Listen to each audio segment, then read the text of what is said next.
The massive Viridian mothership, Eternal Dominion, drifted silently through the void, its sensors scanning the outer reaches of what the Empire called Sector 12. Inside the ship's command center, hundreds of alien technicians worked at their stations, processing data from the latest galactic survey. The Viridians had been expanding their territory for over 3 centuries, and this systematic approach had never failed them before. Commander Thalanox stood before the main display screen, his forearms crossed as he studied the incoming reports. The latest survey had revealed something interesting: a cluster of star systems, inhabited by a species that called themselves humans.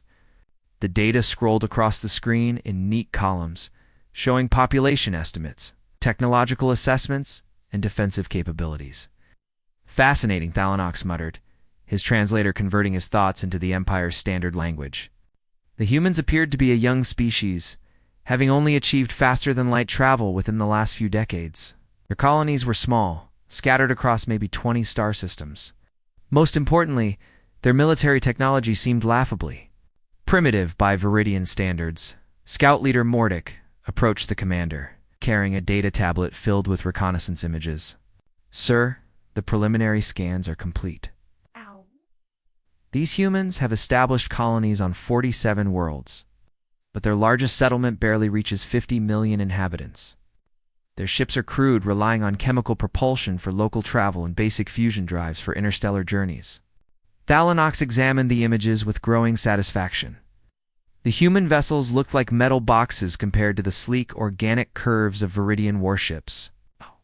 Their space stations were simple, rotating cylinders, nothing like the massive bioengineered structures the Empire used. Even their weapons appeared to be simple projectile launchers and primitive energy beams. "What about their defensive networks?" Thalanox asked, though he already suspected the answer. "Minimal, sir. They have some orbital platforms around their major worlds, but nothing that our shields cannot handle. Their largest military vessel appears to be less than half the size of our smallest destroyer. Intelligence suggests they have never encountered a hostile alien species before." The commander's mandibles clicked in what passed for a smile among his people. The Viridians had conquered dozens of species over the centuries, and the pattern was always the same. First came the survey, then the classification, then the inevitable conquest. Some species surrendered immediately when they saw the size of the Viridian fleet. Others fought briefly before being overwhelmed. A few had to be completely destroyed as examples to others. Within hours, the survey data reached the Empire's War Council on the capital world of Viridios Prime. The Council, members, ancient beings who had overseen countless conquests, reviewed the information with practiced efficiency. The humans were classified as a Class 3 minimal resistance target, the lowest threat level in the Empire's system. "Another simple expansion," declared War Chancellor Vexari, barely glancing at the human data. "Prepare the standard conquest. Fleet. 200 ships should be more than sufficient for this operation." The decision was made with casual indifference, as if the Viridians were planning to harvest fruit from an undefended orchard rather than invade the territory of an intelligent species. They had no idea that their primitive targets had been quietly watching them for months, learning, preparing, and waiting for exactly this moment. The sleek black vessel emerged from hyperspace at the edge of human territory, its hull gleaming like polished obsidian against the starfield. The dark crown was a masterpiece of Viridian engineering, designed specifically to intimidate lesser species into submission. Its organic curves and bioluminescent markings pulsed with an otherworldly energy that had struck fear into countless civilizations across the galaxy. Ambassador Veltar stood on the ship's bridge, his tall frame draped in ceremonial robes that marked his diplomatic status. Unlike the warriors of his species, Veltar preferred to conquer with words rather than weapons. He had personally negotiated the surrender of 17 different species, always offering them the same choice: submit peacefully or face the consequences. In 3 centuries of diplomatic service, only 2 species had been foolish enough to refuse his generous terms. "Begin transmission," Veltar commanded, his voice carrying the authority of the Viridian Empire. The ship's communication array activated, broadcasting on all frequencies used by the human colonies. The message would reach every inhabited world in their territory simultaneously, ensuring that no human leader could claim ignorance of the Empire's offer. "Greetings, primitive beings of this sector," Veltar began, his words translated into the crude human language. "I am Ambassador Veltar of the mighty Viridian Empire. Your species has been selected for integration into our glorious civilization. You have 72 of your planetary rotations to surrender all military assets and submit to Imperial authority. Comply, and your people will be granted the honor of serving the Empire. Fuse, and face the consequences of your defiance." Transmission traveled through space at light speed, reaching the human colonies within minutes. On Earth, monitoring stations picked up the alien broadcast and immediately relayed it to military command. Similar scenes played out across human space as the message reached Mars, the Jupiter colonies, and the distant settlements around other stars. Admiral Hyansu received the transmission while standing in the command center of the EDF flagship, Guardian. The massive vessel hung in space near Earth's moon, its hull bristling with weapons that the aliens had dismissed as primitive. Hyansu was a veteran of 3 interstellar conflicts, his gray hair and weathered face telling the story of decades spent defending human space from various threats. Captain Minna stood beside him, her fingers dancing across a holographic display as she analyzed the alien ship's energy signatures. "Admiral, their vessel is maintaining position at the edge of our sensor range. Single ship, heavily armed, but they're not making any aggressive moves." "They think they don't need to," Hyansu replied, his voice calm despite the magnitude of the situation. "They believe we'll simply roll over and surrender like frightened children." The alien ambassador's arrogant tone hadn't been lost on either officer. Veltar spoke as if humanity's submission was inevitable, as if the very idea of resistance was laughable. It was the voice of a species that had grown accustomed to easy victories against unprepared opponents. "Prepare a response," Hyansu ordered. "Open channel to the alien vessel. Communication link established." Hyansu looked directly into the camera that would carry his image to the waiting ambassador. His expression remained perfectly composed, showing neither fear nor anger, only quiet determination. "Ambassador Veltar," he began. "This is Admiral Hyansu of the Earth's Defense Force. We have received your ... offer.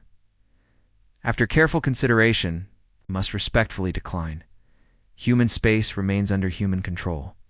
We suggest you turn around and find easier prey elsewhere." The transmission ended, leaving silence on both ships. Veltar stared at the communication screen in disbelief, his mandibles clicking in confusion. In all his years of diplomatic service, he had never encountered such casual defiance. The space around Tau Ceti shimmered as reality twisted and bent. One by one, massive Viridian warships materialized from hyperspace, their bioluminescent hulls pulsing with energy. The invasion fleet was an impressive sight. 300 vessels ranging from sleek destroyers to massive dreadnoughts that stretched over 2 kilometers in length. Each ship bristled with weapons that had conquered dozens of worlds across the galaxy. Fleet Admiral Kethanox stood on the bridge of his flagship. It's the inevitable victory, watching the tactical display with satisfaction.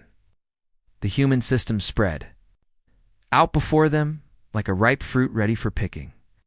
According to their intelligence, Tau Ceti housed nearly 10 million human colonists across 4 inhabited worlds. It should have been their first major prize in this campaign. "Sir, we're detecting minimal activity in the system," reported the sensor officer, his voice carrying a note of confusion. "Long-range scans show the planets are ... empty. No major population centers, no industrial facilities, no military installations." Its primary eyes narrowed as he studied the readings. The human colonies that had been bustling with activity just weeks ago now appeared completely abandoned. It was as if 10 million people had simply vanished into thin air. "They've evacuated," he concluded. "The cowards have fled rather than face us. No matter, we'll establish a base here and hunt them down later." The fleet moved deeper into the system, maintaining their standard formation. The Viridians had perfected this approach over centuries: advance in overwhelming force. Secure the system, then move on to the next target. It had worked against every species they'd encountered. As they approached the inner planets, the sensor officer called out again. "Sir, I'm detecting some structures in orbit around the third planet. Small installations, possibly mining platforms or research stations." Cathonox barely glanced at the tactical display. It's probably automated facilities they couldn't evacuate in time. Have the destroyers sweep them clean? Commander Jiho sat in his command bunker buried deep beneath the surface of Tau Ceti Prime. Watching the alien fleet through hidden sensors scattered throughout the system, Human Defense Coordinator had spent months preparing for this moment. Ever since intelligence had confirmed the Viridian Empire's interest in human space. "They're taking the bait," he reported to his staff. "The fleet is moving into optimal range. All defense platforms report ready." The evacuation of Tau Ceti had been the largest operation in human history. Over 10 million civilians had been relocated to safer systems in just 6 weeks, along with most of the industrial infrastructure. Only the defense platforms remained, disguised as harmless mining equipment and research stations, as the Viridian fleet closed to within 50,000 kilometers. Jiho gave the order that would change the course of galactic history. "All units execute Phoenix Protocol. Let's show these aliens what happens when they underestimate humanity." The harmless platforms suddenly transformed. Camouflaged hull plates fell away, revealing massive weapon arrays that had been hidden beneath what the Viridians had dismissed. As mining equipment were actually the most advanced railgun systems ever built by human hands. Each platform housed weapons, capable of accelerating projectiles to 30% the speed of light. The first salvo caught the Viridian fleet completely off guard. Tungsten penetrators, each weighing several tons, slammed into the alien ships with the force of nuclear explosions. The lead destroyer simply disintegrated, torn apart by kinetic energy that overwhelmed its shields in microseconds. Ow. Possible. Cathonox shouted as his flagship shuddered under the impact of multiple hits. How can primitives possess such weapons? The answer came in the form of another devastating barrage. The humans had spent decades developing these weapons specifically for this moment, learning from every scrap of intelligence they could gather about alien technology. The railguns had been designed to punch through any known defensive system. Dozens of Viridian ships exploded in brilliant flashes of light as the human weapons continued their merciless assault. The proud invasion fleet found themselves outgunned and outmaneuvered by an enemy they had dismissed as backward primitives. "Full retreat," Cathonox ordered, his voice cracking with panic. "All ships, emergency jump, get us out of here." The surviving Viridian vessels fled into hyperspace, leaving behind the wreckage of their shattered formation and their wounded pride.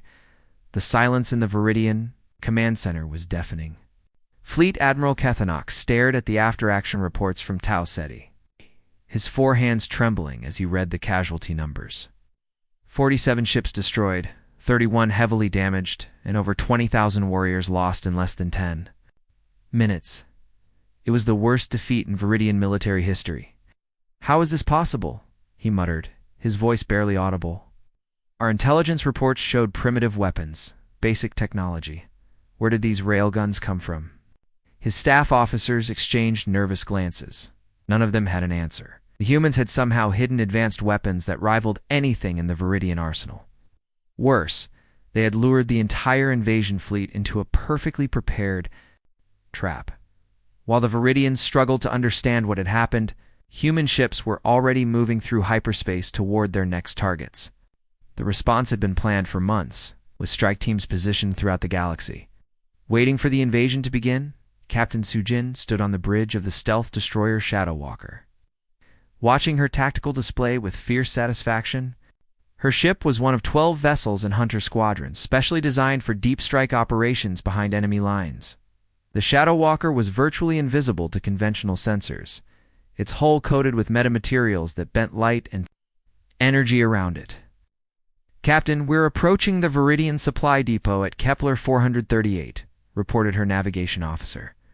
Long-range sensors showed 3 cargo vessels and a light escort. Sujin smiled grimly. The Viridians had established this supply depot 6 months ago, using it to stockpile weapons and equipment for their planned invasion of human space. Now it would become their first loss in what the humans had codenamed Operation Payback. Take Us to phase shift depth, she ordered. Prepare for combat emergence. The Shadow Walker seemed to flicker out of existence as it shifted into a parallel dimension that human scientists had discovered decades earlier. From this phase-shifted state, the ship could observe normal space while remaining completely undetectable. It was technology that the Viridians didn't even know existed. The supply depot appeared on their screens as they approached. The 3 cargo ships were massive, each carrying enough weapons to arm an entire battle group. Their escort was a single destroyer, its crew probably bored from months of routine patrol duty. Emergence in 3.2.1. Mark. The Shadow Walker materialized directly behind the Viridian destroyer, its weapons already charging. The alien ship's sensors didn't even register the human vessel's presence before. Plasma torpedoes slammed into its engine core. The destroyer exploded in a brilliant flash, its crew never knowing what hit them. The cargo ships tried to run, but they were too slow and too big. Sujin's squadron materialized around them like wolves surrounding prey. Within minutes, all 3 vessels were destroyed, their precious cargo scattered across the void. Phase shift and move to the next target, Sujin ordered. Let's see how many supply lines we can cut before they figure out what's happening. Similar scenes played out across Viridian space as human strike teams hit targets throughout their territory. Admiral Hyansu coordinated the campaign from his flagship, using real-time intelligence to direct his forces where they could cause maximum damage. The human strategy was simple, but devastating. Instead of meeting the Viridians in direct battle, they would strangle their war machine by cutting off supplies, destroying communication relays, and eliminating isolated outposts. It was guerrilla warfare on a galactic scale. We're getting reports from all sectors, Captain Minna reported from the Guardian's command center. Hunter Squadron destroyed a supply depot at Kepler 438. Ghost Squadron took out 3 communication arrays in the Vega system. Phantom Squadron eliminated a forward base near Proxima Centauri. Hyansu nodded, studying the tactical display that showed the expanding chaos in Viridian space.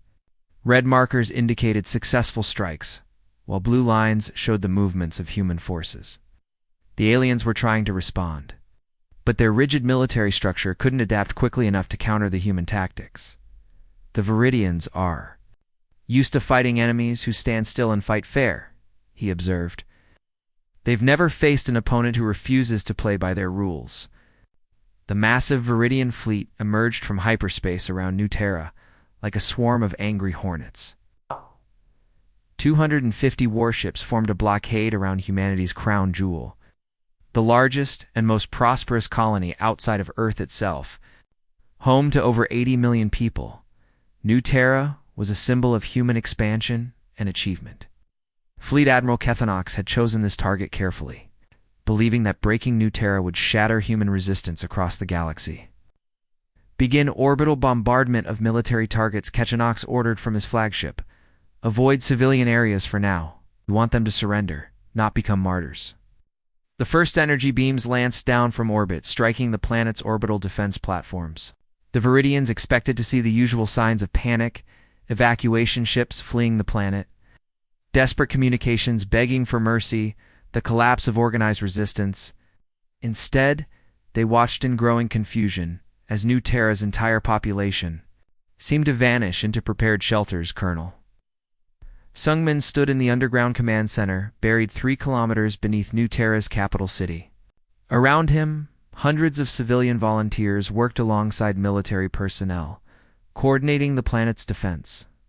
The siege had been anticipated for months, and every citizen had been trained for this moment. Status report, Sungmin called out, his voice calm despite the gravity of the situation. All civilian populations have reached designated shelters, reported his aide. The evacuation was completed in 4 hours, 18 minutes ahead of schedule. Emergency supplies are distributed and all communication networks are operational.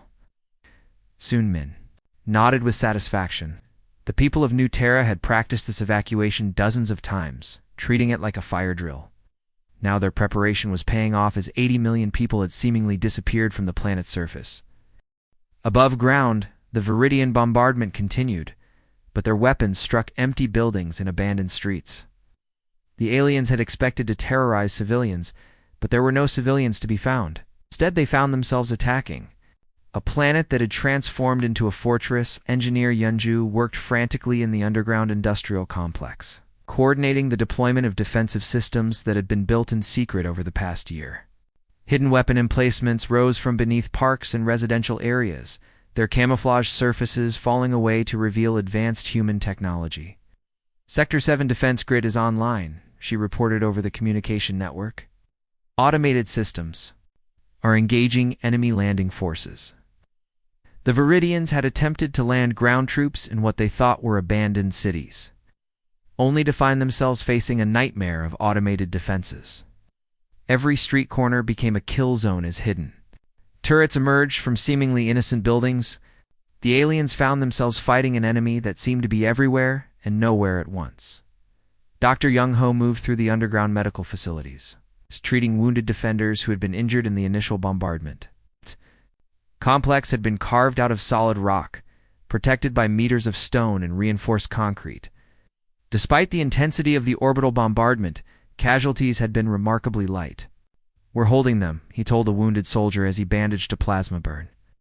"The surface defenses are making them pay for every meter of ground they try to take." The siege dragged on for weeks, with the Viridians growing increasingly frustrated. They had expected a quick victory, but instead found themselves locked in a grinding battle of attrition. Every day brought new casualties as human defenses took their toll on the alien ground forces. The breakthrough came when Admiral Hyunsu's relief fleet arrived without warning. The human ships had used the same phase shift technology that had been so effective in their raids, materializing directly behind the Viridian blockade. Caught between the planetary defenses and the arriving fleet, the aliens found themselves trapped in a deadly crossfire. "All units, execute hammer and anvil," Hyunsu ordered. "Let's end this siege once and for all." The battle was swift and brutal. The Viridian fleet, weakened by weeks of fighting and caught by surprise, crumbled under the coordinated assault. Within hours, the survivors were fleeing into hyperspace, leaving behind the wreckage of their invasion force and their shattered confidence. The detention facility on Luna station was nothing like what the captured Viridian officers had expected. Instead of dark cells and torture chambers, they found themselves in clean, well-lit rooms with proper beds and regular meals. The humans had even provided translators and medical care for their injuries. It was completely unlike anything they had experienced in their own militaries, prisoner facilities. Commander Salthek sat across from Major Tae-won in a comfortable interrogation room. His forearms shackled, but his wounds properly treated. The human officer wore a simple military uniform and carried himself with quiet professionalism. There were no weapons visible, no intimidation tactics, just two military officers having a conversation. "I don't understand," Zelthek said. His translator, converting his confusion into human language. "Why are you treating us with such care? We came to conquer your species, to destroy your civilization. In the Empire, prisoners are tortured for information and then executed." Major Tae-won leaned back in his chair, studying the alien officer with genuine curiosity. "That's probably why you're losing this war. We treat prisoners according to our military protocols because it's the right thing to do. It also means you're more likely to cooperate with us." The Viridian commander's mandibles clicked in what might have been laughter. "Cooperate? You think I will betray my own people for comfortable treatment? I think you'll cooperate because you're intelligent enough to realize that your people have made a terrible mistake." Tae-won replied calmly. "You've attacked a species you don't understand, and now you're paying the price for that ignorance." Intelligence. Officer Na-young entered the room carrying a data tablet filled with historical records. She was young for her rank, but her eyes held the wisdom of someone who had spent years studying humanity's enemies. She placed the tablet on the table and activated a holographic display. "Let me show you something, Commander," she said, her voice gentle but firm. "This is a record of human military conflicts over the past 3,000 years.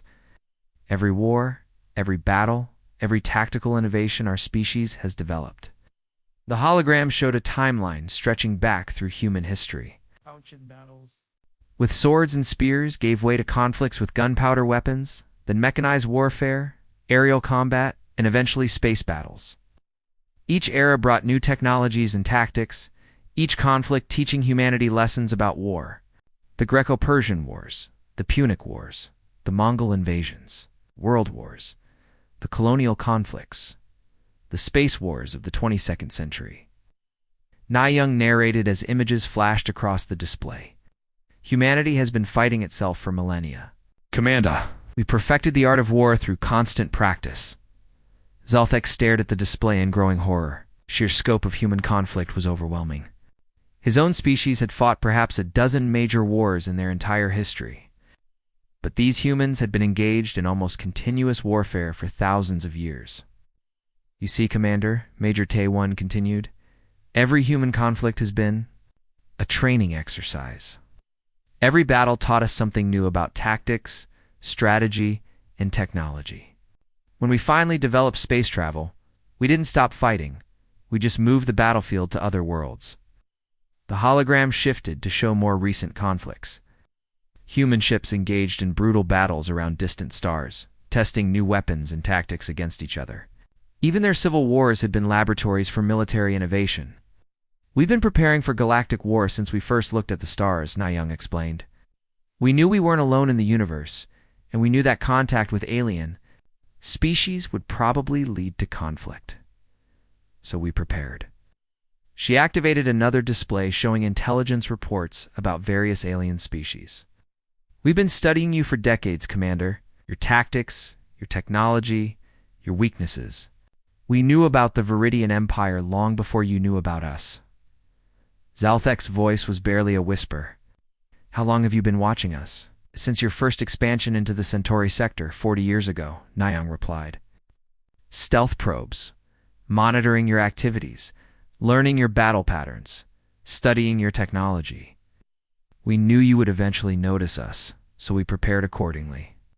The revelation hit the Viridian commander like a physical blow.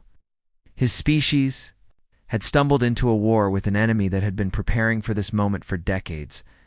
They had attacked what they thought was a primitive species, only to discover they had challenged the galaxy's most experienced warriors. Your empire made the same mistake that countless human nations have made throughout history, Tae-1 said, quietly. You underestimated your enemy, and now you're paying the price. The war room aboard the human battleship Retribution hummed with activity as general. Dong-Hyeon studied the tactical displays showing Viridian space. What had started as a defensive campaign had transformed into something unprecedented in galactic history. Human forces were now pushing deep into enemy territory. The mighty Viridian Empire was collapsing faster than anyone had imagined. Possible, General. Our advanced scouts report the Viridian 7th Fleet has abandoned the Rigel system, reported his aide. They're falling back to their inner defensive line, but they're leaving behind massive supply depots and industrial facilities. Dong-Hyeon nodded grimly. The Viridians were retreating so quickly they couldn't even evacuate their own resources. It was a complete reversal of the situation just months earlier when the aliens had confidently invaded human space expecting easy victories. They're learning what every human military commander knows, he observed. When you're fighting a war of movement against a superior enemy, sometimes the only option is to run. The general's analysis was correct. The Viridians had built their entire military doctrine around overwhelming force and rigid formations. They had conquered dozens of species using the same tactics for centuries. But those tactics were useless against an enemy that refused to fight by their rules. Captain Hyjin stood on the bridge of the destroyer Adaptive, watching her tactical AI systems process incoming data about Viridian fleet movements. Her ship was part of the new generation of human vessels, equipped with artificial intelligence, that could learn and adapt in real time to enemy tactics. Captain, the Viridian 4th Battle Group is approaching from the Vega system, her tactical officer reported. They're using formation Delta 7, the same pattern they used at Kepler 442. Hyjin smiled as she watched her AI systems constantly begin calculating countermeasures. The Viridians had used formation Delta 7 in 12 previous battles, and her computers had analyzed every aspect of its strengths and weaknesses. They never learned, she muttered. Deploy countermeasure pattern Omega 3. Let's show them what happens when they use the same trick twice. The human ships moved with fluid precision, their formations shifting like water around stone. As the Viridian fleet approached in their predictable pattern, the human vessels suddenly split apart, flanking the aliens from 3 directions simultaneously. It was a maneuver that should have been impossible to coordinate, but the human AI systems made it look effortless. The Viridian formation crumbled under the unexpected assault. Their rigid command structure couldn't adapt quickly enough to counter tactics they had never seen before. Within minutes, half their fleet was destroyed or fleeing back into hyperspace. But the most devastating development wasn't happening on the battlefield. It was happening throughout Viridian space as their subject species began to rebel. Korthok, who had been enslaved for 2 centuries, rose up after intercepting human broadcasts, showing that the invincible Viridians could be defeated. This is Colonel Jiwoo of the Human Liberation Forces. The broadcast announced across dozens of star systems. To all oppressed peoples under Viridian rule, your masters are not invincible. They can be defeated, and we will help you win your freedom. The message was simple, but powerful. For the first time in centuries, the Empire's slaves could see their oppressors losing battles, fleeing in defeat and abandoning their own territory. The psychological impact was devastating. On the industrial world of Thaler Prime, the enslaved Gorthak people watched human ships destroy a Viridian garrison fleet in orbit above their planet. Within hours, they had seized control of the weapon factories and turned the guns on their former masters.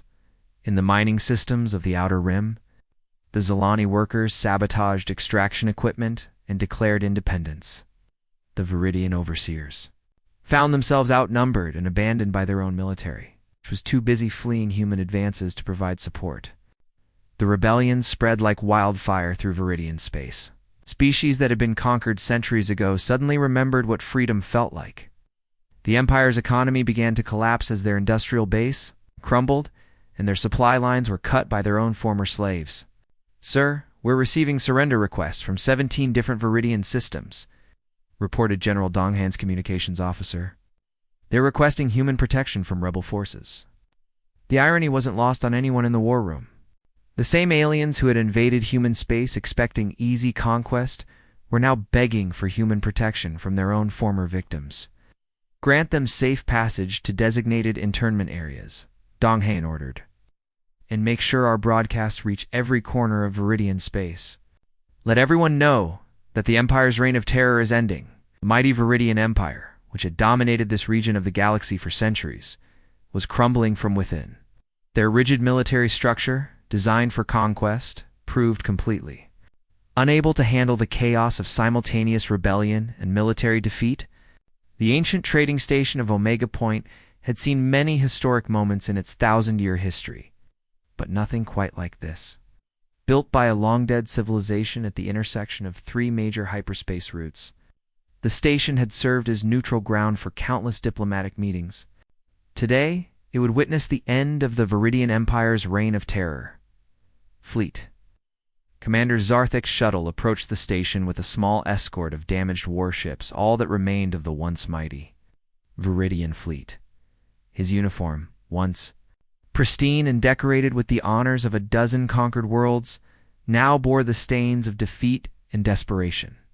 The proud warrior, who had helped build an empire, now faced the impossible task of trying to save what was left of his people. Admiral Hyan-Su waited in the station's main conference room, flanked by his senior staff. The human commander wore his dress uniform, its simple elegance a stark contrast to the elaborate ceremonial robes the Viridians preferred. Lieutenant Jinwoo stood nearby with recording equipment, documenting every moment of this historic meeting for future generations. Admiral Zarthik began as he entered the room, his translator converting his words into human language. "I come to discuss terms for a ceasefire. Surely we can find a way to end this conflict that benefits both our species." Hyan-Su gestured for the alien commander to sit at the polished conference table. "I'm afraid there's nothing to discuss, Fleet Commander. We're here for your surrender, not negotiations." The human admiral placed a thick document on the table between them. Papers were bound in simple blue covers, their contents representing the complete dismantling of everything the Viridian Empire had built over centuries of conquest.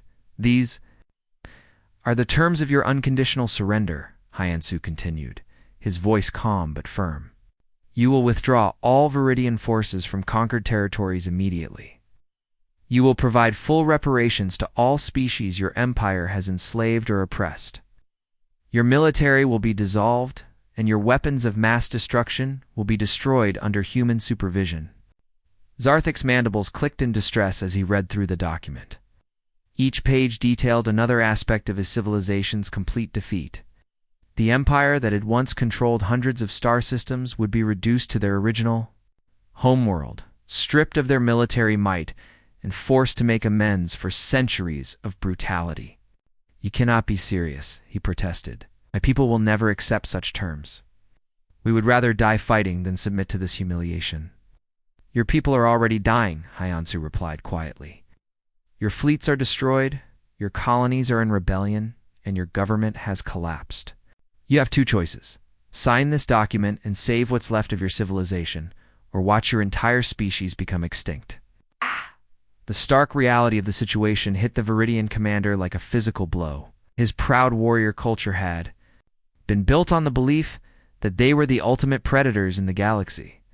Now they faced an enemy that had systematically dismantled everything they had built, turning their own tactics against them with devastating efficiency. Why? Zarthik asked, his voice barely above a whisper. Why show mercy to those who showed?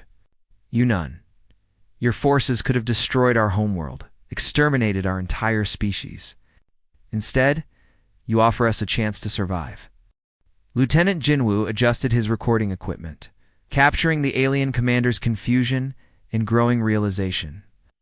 This moment would be studied by historians for generations, the moment when a conqueror finally understood the true nature of the species they had tried to destroy. Because that's not who we are, Hyansu answered. Humanity has fought countless wars throughout our history. But we've learned that true victory doesn't come from destroying your enemies. It comes from turning them into allies. The human admiral leaned forward, his expression softening slightly. Your empire conquered through fear and brutality. We're offering you something different, a chance to rebuild your civilization based on cooperation instead of conquest. Your people have knowledge and skills that could benefit the entire galaxy if used peacefully. Zarthik stared at the surrender document for long minutes, his forehands trembling as he held the papers. Everything his people had believed about strength and dominance was crumbling around him. These humans, whom his empire had dismissed as primitive weaklings, were demonstrating a form of power that the Viridians had never understood. You could have been conquerors, he said finally. Your military technology, your tactical brilliance. You could have built an empire that would make ours look like a minor kingdom. Instead, you choose mercy. That's what separates us from you, Hyansu replied. We fight to protect, not to conquer. We wage war to preserve peace, not to spread dominance. With a shaking hand, Zarthik signed the document that would end his civilization's imperial ambitions forever. Lieutenant Jinwoo recorded every moment as the once mighty Viridian Empire formally surrendered to the species they had tried to destroy. The Grand Assembly Hall on Unity Station buzzed with excitement. As representatives from over 200 species gathered for the founding ceremony of the Terran Defense Coalition, 6 months had passed since the Viridian Empire's surrender, and the galaxy had transformed beyond recognition. Where once there had been fear and oppression, now there was hope and cooperation. Admiral Hyansu stood at the podium, looking out at the diverse crowd of beings who had come together to create something unprecedented in galactic history. Former slaves sat beside their liberators, while species that had never known freedom now participated as equals in shaping their own destiny. Today marks the beginning of a new era, Hyansu announced, his words translated into dozens of languages. Simultaneously, Terran Defense Coalition is not built on conquest or domination, but on mutual protection and shared prosperity. We stand together not as rulers and subjects, but as partners in securing peace throughout the galaxy.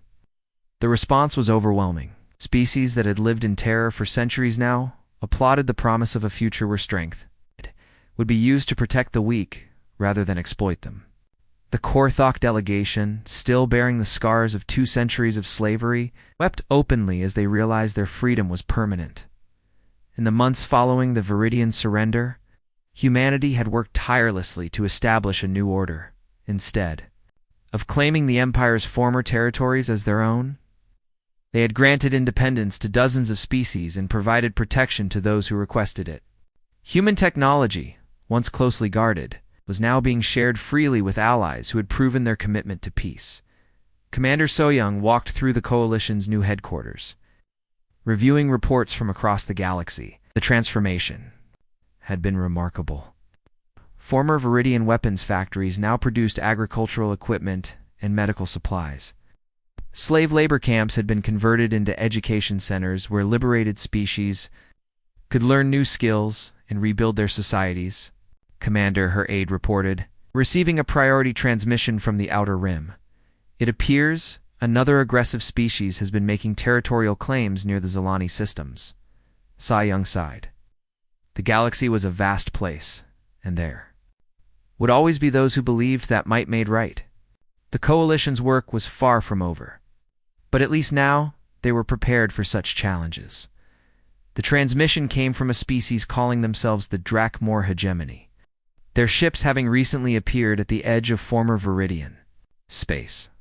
Their leader, the imposing figure with scaled skin and predatory eyes, delivered a familiar ultimatum to the newly liberated colonies. Inferior species of this sector, the Drakmor commander announced, you will submit to the authority of the hegemony or face the consequences of resistance. We have conquered 17 systems and will not be denied our rightful expansion. The response came not from the threatened colonies, but from an unexpected source. Ambassador Veltar, the former Viridian diplomat who had once delivered similar ultimatums, now served as the Coalition's special envoy for aggressive species. His transformation from conqueror to peacekeeper had been one of the most remarkable changes in the new galactic order. Drakmor commander, Veltar replied, his voice carrying the authority of hard-won experience, I must strongly advise you to reconsider your course of action. The species you threaten are under the protection of the Terran Defense Coalition, and humanity does not take such threats lightly. The Drakmor leader's laugh was filled with contempt. Humans, we have studied your species, Softskin. You are few in number and spread thin across the galaxy. What can you possibly do to stop the hegemony's expansion? Veltar's response was calm but chilling. 6 months ago, I asked the same question. I represented the mighty Viridian Empire, rulers of hundreds of worlds, conquerors of countless species. We believed ourselves invincible, and we made the mistake of threatening human space. The former ambassador paused, letting his words sink in. The Viridian Empire no longer exists. Our fleets were destroyed, our colonies liberated, and our civilization dismantled in a matter of months. All because we underestimated the species you now threaten. The Drakmor commander's confidence visibly wavered. You lie? No single species could defeat an established empire so quickly. I was there, Veltar replied simply. I delivered the ultimatum that started the war, and I signed the surrender that ended it. The humans didn't just defeat us, they liberated every species we had enslaved and turned them into allies. Your 17 conquered systems mean nothing to beings who can mobilize hundreds of worlds at a moment's notice. The communication channel fell silent as the Drakmor commander processed this information. Finally, Veltar delivered his final warning, words that would echo throughout the galaxy for generations to come. Take my advice, Commander. Turn your ships around and find a different path. No one invades human space. We learned that the hard way, and I'd rather not see another species make the same mistake. The Drakmor fleet withdrew without firing a shot, leaving behind a galaxy that had learned the true meaning of strength through unity rather than domination.